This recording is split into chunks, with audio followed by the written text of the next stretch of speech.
ദൈവത്തിൻ്റെ അതിപരിശുദ്ധമായ നാമം മഹത്വപ്പെടുമാറാകട്ടെ. മനോഹരമായ ഈ നല്ല നിമിഷത്തിനായി നമുക്ക് ദൈവത്തെ സ്തുതിക്കാം, മഹത്വപ്പെടുത്താം. ലോകത്തിൽ വിവിധ സ്ഥലങ്ങളിൽ, വിവിധ ഇടങ്ങളിൽ അനേകപരമായ സമാധാന പ്രശ്നങ്ങളും ഒപ്പം തന്നെ പ്രതിസന്ധികളും നടന്നുകൊണ്ടിരിക്കുന്ന ഈ ലോകത്തിൽ നമുക്ക് സന്തോഷത്തോടു കൂടി ദൈവത്തിൻ്റെ സന്നിധിയിലായിരിക്കാൻ കർത്താവ് അവിടുന്ന് സഹായിച്ച കൃപയ്ക്കായി ദൈവത്തെ അതിയായി സ്തുതിക്കുന്നു, മഹത്വപ്പെടുത്തുന്നു.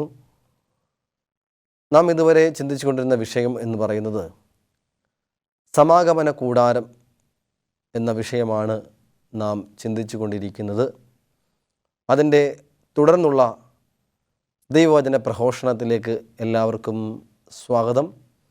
ദൈവം നിങ്ങളെ എല്ലാവരെയും അനുഗ്രഹിക്കുമാറാകട്ടെ. സമാഗമന കൂടാരം നാം ഇന്ന് വരെ ചിന്തിച്ചു വന്ന വിഷയത്തിൽ സ്വർഗീയ സമാഗമന കൂടാരം, പിന്നീട് നമ്മൾ ഭൗതിക സമാഗമന കൂടാരത്തെക്കുറിച്ച് നമ്മൾ പഠിച്ചു. പിന്നീട് സമാഗമന കൂടാരം അതിൻ്റെ ചരിത്ര പശ്ചാത്തലത്തെക്കുറിച്ചും സമാഗമന കൂടാരത്തിൻ്റെ പശ്ചാത്തലത്തെക്കുറിച്ചും നാം പഠിക്കേണ്ട കൊണ്ട് ഇടയായി തീർന്നു. ഒപ്പം തന്നെ സമാഗമന കൂടാരത്തിൻ്റെ നിർമ്മിക്കുന്നതിന് വേണ്ടിയിട്ടുള്ള അസംസ്കൃത വസ്തുക്കൾ എന്തൊക്കെയാണെന്നതിനെക്കുറിച്ച് പഠിക്കാൻ തൊക്കെ ഇടയായി തീർന്നു. പിന്നീട് സമാഗമന കൂടാര ഉപകരണങ്ങളെക്കുറിച്ച് നമ്മൾ പഠിച്ചു, ചിന്തിച്ചു. 14 സമാഗമന കൂടാര ഉപകരണങ്ങൾ നമുക്ക് പഠിക്കാൻ തക്കണം, നമുക്ക് ചിന്തിപ്പാൻ തക്കണം. ദൈവം നമ്മെ സഹായിച്ചു. പിന്നീട് യാഗങ്ങളെക്കുറിച്ച് 5 തരത്തിലുള്ള പ്രധാനപ്പെട്ട യാഗങ്ങളെക്കുറിച്ച് പഠിച്ചു. പിന്നീട് നമ്മൾ 9 യാഗങ്ങളെക്കുറിച്ച് അതൊന്ന് ചിന്തിക്കാൻ തൊക്കെ ഇടയായി തീർന്നു. എങ്കിലും പരമപ്രധാനമായിട്ടുള്ള 5 യാഗങ്ങളും. പിന്നീട് നമ്മൾ യഹൂദന്മാരുടെ കലണ്ടറിനെ ഒന്ന് പരിചയപ്പെടുകയുണ്ടായി. അതിനുശേഷം നമ്മൾ 7 ഉത്സവങ്ങളിലേക്ക്, യഹൂദന്മാരുടെ 7 ഉത്സവങ്ങളെക്കുറിച്ച് നമ്മൾ കടക്കുകയുണ്ടായി. പക്ഷേ അത് പുതിയ നിയമത്തിൽ വളരെയധികം പ്രാധാന്യമുള്ള 7 ഉത്സവങ്ങളാണെന്ന് കാണുവാൻ തക്കോണം സാധിക്കും. ഇന്ന് നാം 7 ഉത്സവങ്ങളുടെ ബാക്കിയായിരിക്കുന്ന ഭാഗങ്ങളെക്കുറിച്ച് നമുക്ക് കടന്നു പോകാം. നമുക്കൊരു വാക്ക് പ്രാർത്ഥിക്കാം. കരുണയോടെ ഞങ്ങളെ സ്നേഹിക്കുന്ന വാഴ്ത്തപ്പെട്ട സ്വർഗീയനാഥ, മനോഹരമായ നല്ല സമയത്തിനായി കർത്താവിനെ സ്തുതിക്കുന്നു, മഹത്വപ്പെടുത്തുന്നു. ദൈവത്തിൻ്റെ എല്ലാ കൃപാവരങ്ങളാൽ അവിടെ നിറയ്ക്കണമെന്ന് പ്രാർത്ഥിക്കുന്നു. സമാഗമന കൂടാരവും അതിൻ്റെ ഉപകരണങ്ങളും അതിൻ്റെ ചരിത്ര പശ്ചാത്തലമൊക്കെയും പഠിക്കുമ്പോൾ ദൈവം ഞങ്ങളെ എത്രമാത്രം അനുഗ്രഹിക്കുന്നെന്ന് അടിയങ്ങൾ അറിയുന്ന പിതാവേ, അങ്ങയുടെ സ്നേഹം എത്രമാത്രമാണെന്ന് അടിയങ്ങൾ രുചിച്ചറിയുന്ന പിതാവേ, തുടർന്നുള്ള സന്ദേശങ്ങളിലൂടെ സമാഗമന കൂടാരം എന്താണെന്ന് മനസ്സിലാക്കുവാൻ തക്കണം അവിടെ സഹായിക്കണമേ. സകല മാനവമുഖത്തും കർത്താവ് എടുക്കണം. യേശു കർത്താവ് നാം ചോദിക്കുമ്പോൾ ദയതോന്നി പ്രാർത്ഥന കേൾക്കണമേ. ആമേൻ. സമാഗമന കൂടാരം വാസ്തവത്തിൽ സമാഗമന കൂടാരത്തിൻ്റെ പഠനം വളരെ ആഴത്തിലുള്ളതാണ്, അതിഗഹനമായ പഠനമാണ്. എങ്കിലും ഞാനതിൻ്റെ ഉള്ളറകളിലേക്ക് പോകാതെ തന്നെ നിങ്ങൾക്ക് എല്ലാവർക്കും മനസ്സിലാവുന്ന തരത്തിൽ സമാഗമന കൂടാര അതിൻ്റെ ചിന്തകളിലേക്കാണ് നമ്മൾ പോയിക്കൊണ്ടിരിക്കുന്നത്.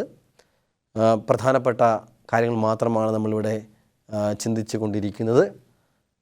14 സമാഗമന കൂടാര ഉപകരണങ്ങൾ പഠിക്കുമ്പോൾ തന്നെ നമുക്കതിൻ്റെ വ്യക്തമായ ചിത്രം നമുക്ക് ലഭിക്കും. അതുകൊണ്ട് ആ 14 സമാഗമന കൂടാര ഉപകരണങ്ങളൊക്കെയും അതിൻ്റെ വളരെ വ്യക്തമായി നിങ്ങളുമായി പങ്കുവയ്ക്കപ്പെട്ടു എന്ന് ഞാൻ പ്രത്യാശിക്കുകയാണ്. തുടർന്ന് നമുക്ക് 7 യാഗങ്ങളിൽ അവശേഷിക്കുന്ന 4 യാഗം കൂടെ നമുക്ക് ചിന്തിച്ച് കടന്നു പോകാം. ഇവിടെ ഒന്നാമതായി നാം മനസ്സിലാക്കിയത് പെസഹ പെരുന്നാളാണ്. രണ്ടാമതായി പുളിപ്പില്ലാത്ത അപ്പത്തിൻ്റെ പെരുന്നാളാണ്. മൂന്നാമതായിട്ട് ആദ്യഫല പെരുന്നാളാണ്. ഇത് എന്താണ് പുതിയ നിയമത്തിൽ അർത്ഥമാക്കുന്നതെന്നും നമ്മൾ പഠിച്ചു കഴിഞ്ഞു.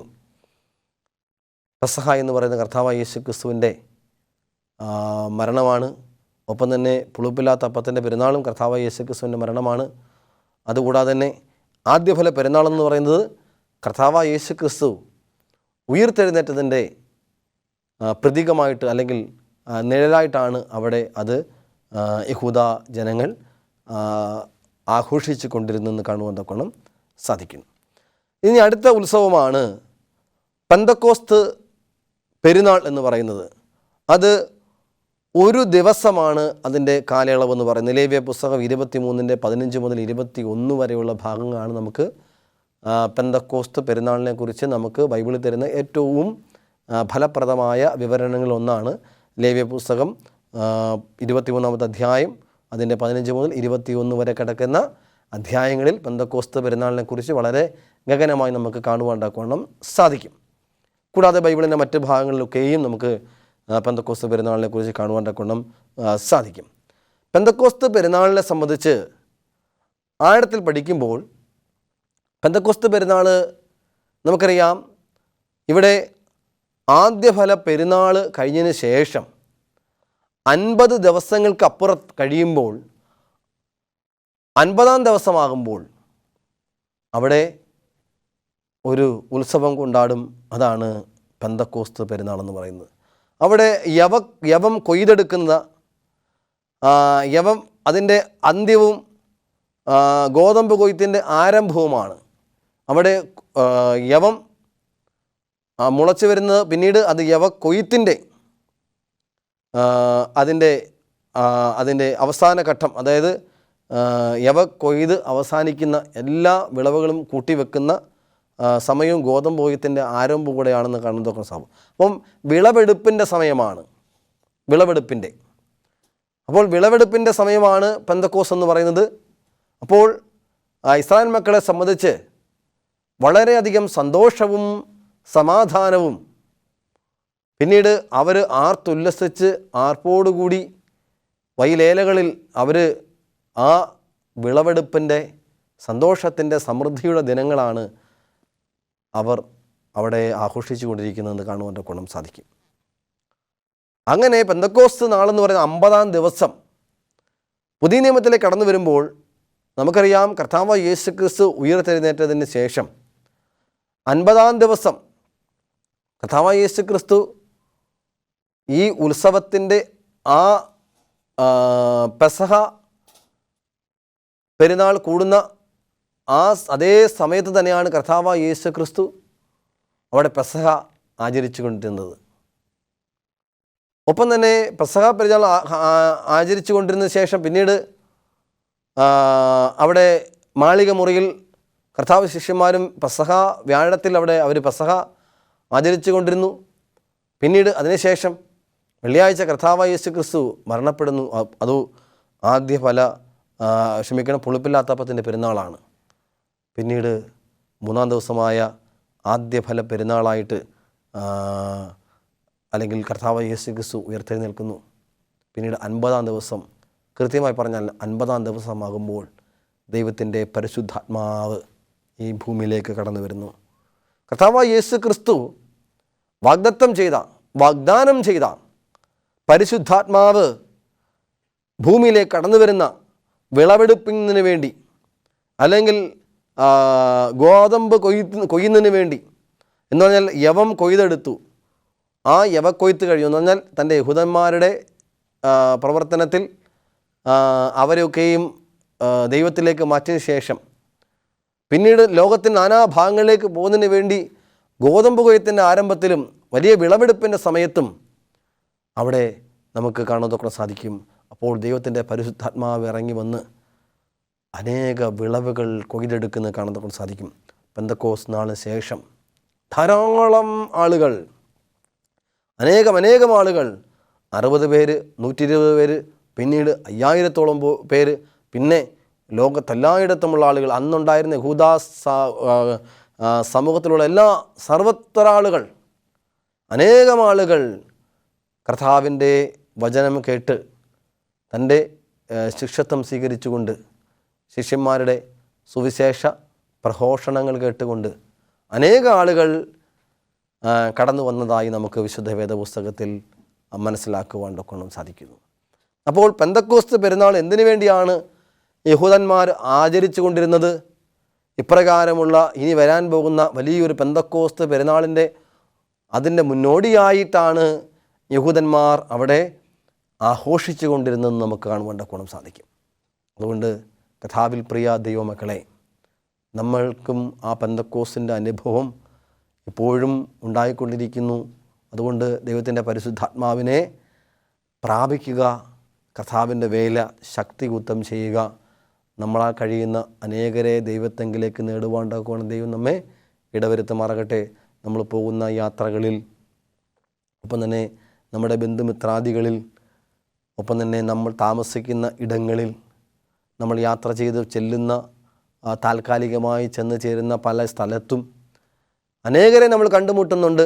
അവരൊക്കെയും അവരെ പരിചയപ്പെട്ട് അവരുടെ പേര്, ഒപ്പം തന്നെ അവരുടെ കുടുംബത്തെക്കുറിച്ചൊക്കെ അന്വേഷിച്ച് അവരുമായി നല്ലൊരു സൗഹൃദ ബന്ധം സ്ഥാപിച്ചുകൊണ്ട്, ഒപ്പം തന്നെ അവരുമായി നല്ല സൗഹൃദ ബന്ധം സ്ഥാപിച്ച് അവരെ ഭവനങ്ങൾ സന്ദർശിച്ച് നമ്മുടെ നല്ല സാക്ഷ്യം, നല്ല പ്രവർത്തനങ്ങൾ അവരെ മനസ്സിലാക്കിച്ച്, ഒപ്പം തന്നെ അങ്ങനെ നമുക്കവരെ കർത്താവിലേക്ക് നേടുവാൻ തക്കോണം സാധിക്കും. അതിന് നമുക്ക് നല്ലൊരു കുടുംബ പ്രാർത്ഥന, ഭാര്യയും ഭർത്താവും ഒരുമിച്ചിരുന്ന് പ്രാർത്ഥിക്കുന്ന ഒരു പ്രാർത്ഥന അന്തരീക്ഷം, മക്കളുമായി ഒരുമിച്ചിരുന്ന് പ്രാർത്ഥിക്കുന്ന നല്ലൊരു അന്തരീക്ഷം, ഒപ്പം തന്നെ നല്ലൊരു സഭാ കൂട്ടായ്മ, നല്ലൊരു വേദപുസ്തക പഠനം, ഒപ്പം തന്നെ വേദപുസ്തക വായന, ഒപ്പം തന്നെ വിശ്വാസികളുമായുള്ള നല്ലൊരു സൗഹൃദ ബന്ധം, ഒപ്പം നമ്മുടെ സഹവിശ്വാസികളുമായി നല്ല സൗഹൃദ ബന്ധം, അയൽക്കാരുമായി നല്ല സൗഹൃദ ബന്ധം, ഇതൊക്കെയും കാത്തു സൂക്ഷിച്ചുകൊണ്ട് നല്ലൊരു സാക്ഷിയായി നിലകൊള്ളുവാണ്ടക്കണം ദൈവം ആഗ്രഹിക്കുന്നു. എങ്കിൽ മാത്രമേ പരിശുദ്ധാത്മാവിൻ്റെ നല്ലൊരു പ്രവർത്തനം നമ്മളിലേക്ക് വ്യാപരിക്കുകയുള്ളൂ. അത് മുഖാന്തരം നമുക്ക് 1-ാം നൂറ്റാണ്ടിൽ സംഭവിച്ച ആ പരിശുദ്ധാത്മാവിൻ്റെ വർഷം ഇപ്പോഴും ഉണ്ട്. നമ്മൾ പ്രാപിക്കാത്തത് കൊണ്ടാണ് നമുക്ക് ദൈവത്തിൻ്റെ വേല ചെയ്യാണ്ടൊക്കെ സാധിക്കാതെ വരുന്നത്. അതുകൊണ്ട് എന്താണ് പെന്തക്കോസ്തെന്നും അത് പുതിയ നിയമമായി എന്താണ് ബന്ധപ്പെട്ട് കിടക്കുന്നതിനെക്കുറിച്ച് നമുക്ക് പഠിക്കുവാണ്ടൊക്കെ സാധിച്ചു. ഇനി 5-ാമതായിട്ട് കാഹളധ്വനി പെരുന്നാളാണ്. എന്താണ് കാഹളധ്വനി പെരുന്നാളെന്ന് പറയുന്നത്? പ്രിയ ദൈവമക്കളെ, കാഹളധ്വനി പെരുന്നാളെന്ന് പറയുന്നത് അവർ 7-ാം മാസത്തിൻ്റെ പ്രാരംഭ ദിവസം അവർ കാഹളധ്വനി പെരുന്നാളായിട്ട് ആഘോഷിക്കാറുണ്ട്. സമൃദ്ധമായി വിളവെടുപ്പിലുള്ള സന്തോഷവും നന്ദിയും പ്രകടമാക്കുന്നു. അപ്പോൾ നന്ദി, അവർ നല്ലതുപോലെ യവം കൊയ്ത് മാറ്റി, നല്ലതുപോലെ ഗോതമ്പ് കൊയ്ത് മാറ്റി, അതിന് നന്ദി പറഞ്ഞുകൊണ്ട് കാഹളധ്വനിയുടെ പെരുന്നാൾ ആഘോഷിക്കുന്നു. കൂടാതെ തന്നെ ഇനി വരാൻ പോകുന്ന, അല്ലെങ്കിൽ 6-ാമതായി പാപപരിഹാര പെരുന്നാൾ വരാൻ പോകുന്നു 7-ാം മാസം 10-ാം തീയതി. അപ്പോൾ 10 ദിവസത്തിന് മുമ്പേ 7-ാം മാസത്തിൽ 1-ാം നാൾ തന്നെ അവർ കാഹളധ്വനിയുടെ ജ്ഞാപകം എന്ന് പറയുന്നു. കാഹളധ്വനി പെരുന്നാൾ, കാഹളധ്വനിയുടെ ജ്ഞാപകം. അപ്പോൾ ലോകത്തിൽ അതിനെക്കുറിച്ച് നോക്കുമ്പോൾ ഈ കാഹളധ്വനിയുടെ പെരുന്നാളെന്ന് പറയുന്നത് 7-ാം മാസം 10-ാം തീയതി ആയിരിക്കുന്ന പാപപരിഹാര ദിവസം. നമുക്കറിയാം, നമുക്ക് ഒരുമിച്ച് ചേർത്ത് പഠിക്കാം. എങ്കിൽ മാത്രമേ നമുക്ക് കാര്യത്തെ കൂടുതലായിട്ട് മനസ്സിലാക്കാൻ തക്കവണ്ണം സാധിക്കുകയുള്ളൂ. കാഹളധ്വനിയുടെ പെരുന്നാളെന്ന് പറയുന്നത് 7 മാസം നടക്കുന്നതാണ്. എന്ന് പറഞ്ഞാൽ മൊത്തം ഒരു വർഷത്തിൽ 12 മാസത്തിൽ ഈ പറയുന്ന 1-ാം മാസത്തിലും 7-ാം മാസത്തിലുമാണ് നമുക്ക് കൂടുതലായിട്ടുള്ള ഈ ഉത്സവങ്ങളെ നമുക്ക് കാണാൻ സാധിക്കുന്നത്. അപ്പോൾ 7 ഉത്സവങ്ങളിൽ 1-ാം മാസവും 7-ാം മാസത്തിലുമാണ് ധാരാളം ഉത്സവങ്ങൾ നമുക്ക് കാണുവാൻ സാധിക്കുന്നത്. അപ്പോൾ കാഹളധ്വനി പെരുന്നാളെന്ന് പറഞ്ഞ 7-ാം മാസത്തിൻ്റെ പ്രാരംഭ ദിവസത്തിലാണ് കാഹളധ്വനിയുടെ പെരുന്നാൾ. അപ്പോൾ 10 ദിവസം കൂടെ ഉള്ളൂ ഈ പറയപ്പെടുന്ന അല്ലെങ്കിൽ മഹാപാപപരിഹാര ദിവസത്തിലേക്ക് കടന്നു വരുന്നത്. നമുക്ക് 10 ദിവസം കൂടി മാത്രമേ ഉള്ളൂ. എന്താണ് കാഹളധ്വനി പെരുന്നാൾ? കാഹളധ്വനി പെരുന്നാൾ എന്ന് പറയുന്നത് വിശുദ്ധ വേദപുസ്തകം പഠിക്കുന്നവർ നമുക്കെല്ലാവർക്കും അറിയാം. എന്താണ്? കർത്താവായ യേശു ക്രിസ്തു 1844 ഒക്ടോബർ മാസം 22-ാം തീയതി ആയപ്പോൾ അതിപരിശുദ്ധ സ്ഥലത്തേക്ക് കയറി ഒരു പുതിയ ശുശ്രൂഷ ആരംഭിക്കുന്നതാണ് നമുക്ക് കാണാൻ സാധിക്കുന്നു. അതാണ് മഹാപാപപരിഹാര പെരുന്നാൾ. അന്ന് യഹൂദന്മാരെല്ലാവരും തന്നെ സർവ്വജനങ്ങളും പാളയത്തിൽ വന്നുകൂടണം. അവരെല്ലാവരും ആത്മതപനം ചെയ്യണം. ആത്മതപനം ചെയ്തുകൊണ്ട് എല്ലാവരും പാളയത്തിലായിരിക്കുമ്പോൾ മഹാപുരോഹിതൻ ആദ്യമായി ഒരു മൃഗത്തെ കൊണ്ടുവന്ന് അവർ ജനത്തിനും എല്ലാത്തിനും അവനവൻ സ്വയം ജനത്തിനെല്ലാത്തിനും വേണ്ടി മുമ്പായിട്ട് അവൻ്റെ കുടുംബത്തിനും അവനും വേണ്ടി ഒരു ആടിനെ എന്ത് ചെയ്യുന്നു, ബലി നൽകുന്നു. അതിനുശേഷം പിന്നീട് എല്ലാ ജനതയുടെ പാപം വഹിച്ചുകൊണ്ട് മഹാപുരോഹിതൻ അതിപരിശുദ്ധ സ്ഥലത്തേക്ക് കടന്നു പോകും. അപ്പോൾ അതാണ് മഹാപാപ പരിഹാര ദിവസം എന്ന് കാണുവാൻ സാധിക്കുന്നു. അപ്പോൾ മഹാപാപപരിഹാര ദിവസത്തിൽ എല്ലാ ജനങ്ങളും കടന്നു വന്ന് ദൈവത്തിൻ്റെ സന്നിധിയിൽ കടന്നു വന്ന് അവർ എന്ത് ചെയ്യുന്നു, ആ പാപത്തെക്കുറിച്ച് അനുദപിച്ച് ദുഃഖിച്ച് പ്രയാസപ്പെട്ട് സങ്കടപ്പെട്ട് തങ്ങളുടെ പാപങ്ങളെ ഏറ്റു പറഞ്ഞ് ഉപേക്ഷിക്കുന്നു. അതേപോലെ പുതിയ നിയമത്തിലേക്ക് വരുമ്പോൾ കാഹളധ്വനി പെരുന്നാളെന്ന് പറയുന്നത് AD അല്ലെങ്കിൽ 1944 മുമ്പ് ത്രിവധ ദൂതുകൾ പ്രഘോഷിക്കപ്പെട്ട ത്രിവധ ദൂതാണ് ഈ പറയപ്പെടുന്ന 7-ാം മാസത്തിൽ ആരംഭിച്ച കാഹളധ്വനി പെരുന്നാളെന്ന് പറയുന്നത്. അധികം താമസിക്കാതെ തന്നെ അല്ലെങ്കിൽ കർത്താവായ യേശു ക്രിസ്തു 1944 സ്വർഗത്തിൽ അല്ലെങ്കിൽ അതിപരിശുദ്ധ സ്ഥലത്തെ കർത്താവായ യേശു ക്രിസ്തു കയറിയതിന് ശേഷം അവിടെ നമുക്ക് കർത്താവ് മഹാപാപപരിഹാര ശുശ്രൂഷ ചെയ്യുന്നു എന്ന് കാണുവാൻ സാധിക്കും. നമ്മളെല്ലാവരും ആ ഒരു സ്റ്റേജിലാണ് ഇപ്പോൾ ആയിരിക്കുന്നത്. പിന്നീട് കൂടാര പെരുന്നാൾ, ഇനി വരാൻ പോകുന്ന കൂടാര പെരുന്നാൾ എന്ന് പറയുന്നത് കർത്താവായ യേശു ക്രിസ്തുവുമായി സ്വർഗത്തിൽ നാം ആയിരിക്കുന്ന കൂടാര പെരുന്നാളിനെ കുറിച്ചാണ് നമുക്ക് കാണാൻ സാധിക്കുന്നത്. അപ്പോൾ യഹൂദന്മാർ വർഷത്തിൽ വന്ന് കൂടാര പെരുന്നാൾ ആഘോഷിക്കണം. മരുഭൂമിയിൽ വെച്ച് ലഭിച്ച ദൈവിക സംരക്ഷണ നടത്തിപ്പും ദൈവത്തോടുള്ള പ്രതിജ്ഞാബദ്ധത, ദൈവിക സംരക്ഷണത്തിന് നടത്തിപ്പിലുമുള്ള ഇസ്രായേലിൻ്റെ ജനത്തിൻ്റെ ആശ്രയം, ഇതെല്ലാമാണ് ഈ പറയുന്ന കൂടാര പെരുന്നാളിന് അവർക്ക് വേണ്ടത്. അപ്പം എല്ലാവരും കടന്നു വന്ന് യെരുശലേമിലേക്ക് കടന്നു വരണം. അവിടെ കൂടാരങ്ങൾ കെട്ടി അവിടെ ആഘോഷിക്കണം. പ്രതിമക്കളെ, അതിൻ്റെ ഉദ്ദേശ ലക്ഷ്യം എന്ന് പറയുന്നത് നമുക്കെല്ലാവർക്കും സ്വർഗത്തിലേക്ക് പോകാൻ സാധിക്കും. യോഹന്ന സുവിശേഷത്തിൽ പറയുന്നു, ഞാൻ പോയി നിങ്ങൾക്ക് സ്ഥലമൊരുക്കുവാൻ പോകുന്നു.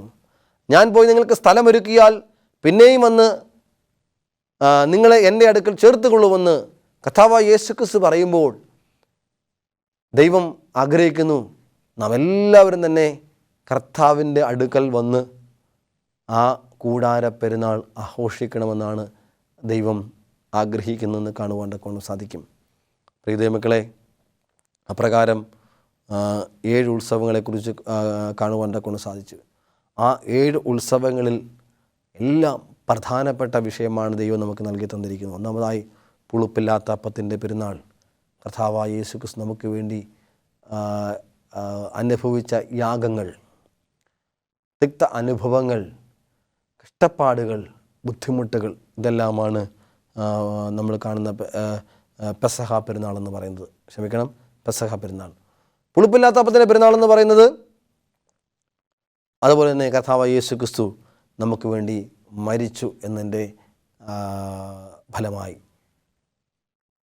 നമുക്ക് ആഘോഷിക്കുന്നതാണ്. എന്ന് പറഞ്ഞാൽ നമ്മുടെ ജീവിതത്തിൽ ആ പുളിപ്പില്ലാത്ത അപ്പത്തിൻ്റെ പെരുന്നാളും പെസഹയും മരണവും കർത്താവായ യേശു ക്രിസ്തുവിൻ്റെ ത്യാഗസന്നദ്ധമായ ത്യാഗോജ്വലമായ കഷ്ടതയുടെയും നെടുവീർപ്പിൻ്റെയും ബുദ്ധിമുട്ടിൻ്റെയും നടുവിൽ കർത്താവായ യേശു ക്രിസ്തു ജീവിച്ച ജീവിതത്തിൻ്റെ പാലസ്തീൻ മണ്ണിലൂടെ കർത്താവായ യേശു ക്രിസ്തു തൻ്റെ ഐഹിക ജീവിതത്തിൽ നമുക്ക് വേണ്ടി നടന്നു സുവിശേഷ പ്രവർത്തനങ്ങൾ നടത്തി.